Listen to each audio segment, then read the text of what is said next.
সেই গ্রাম বাইরেছে। Fried rice, Chinese vegetable, আর যে fried chicken দেখাও গরম গরম একদম। গরম গরম ধোয়া উঠতেছে, সেই ধোয়াটা সেই চিকেন ফ্রাই। কত করে আপু চিকেন ফ্রাই?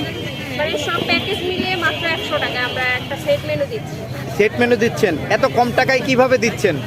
দিচ্ছি সামান্য লাভ থাক, তারপর তা তো মানুষ ভালো এত ঘেরান কেন সেটা বলেন। আপু আপনার খাবারে এত ঘ্রাণ কিসের? ভাইয়া ভালো জিনিস ছিল তো, আমরা যে টেস্টিং সল্ট ইউজ করি না, যেটা ক্ষতিকারক।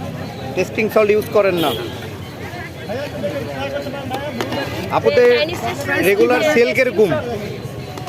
আলহামদুলিল্লাহ ভালো, আমাদের প্রায় শেষের পর্যায়ে। শেষের পর্যায়ে। আপু কয়টা থেকে কয়টা পর্যন্ত এখানে আসলে পাবে দর্শক? কালকে থেকে মনে হয় 3টা থেকে রাত 8টা-9টা পর্যন্ত। 3টা থেকে 8-9টা। আচ্ছা আপু, আপনি কি প্রফেশনালি এটা করেন?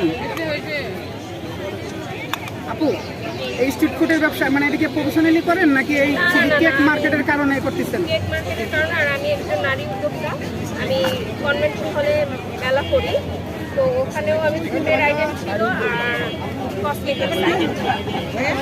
আপনি কি বাসাও মানে এত সুন্দর রান্না করেন, মানে ওই উদ্দেশ্যে করতেছেন? বাসার একবারে বাসায় যেভাবে আমরা খাইতেছি মানে ওই স্বাদে এখানে আছে? একদম ঘরের স্বাদ। প্রাইসটা কিরকম একটু বলেন। আর খুব রিজনেবল প্রাইস, এইটাই হচ্ছে বড় কথা। 100 টাকায় চিকেন পাওয়া যায়।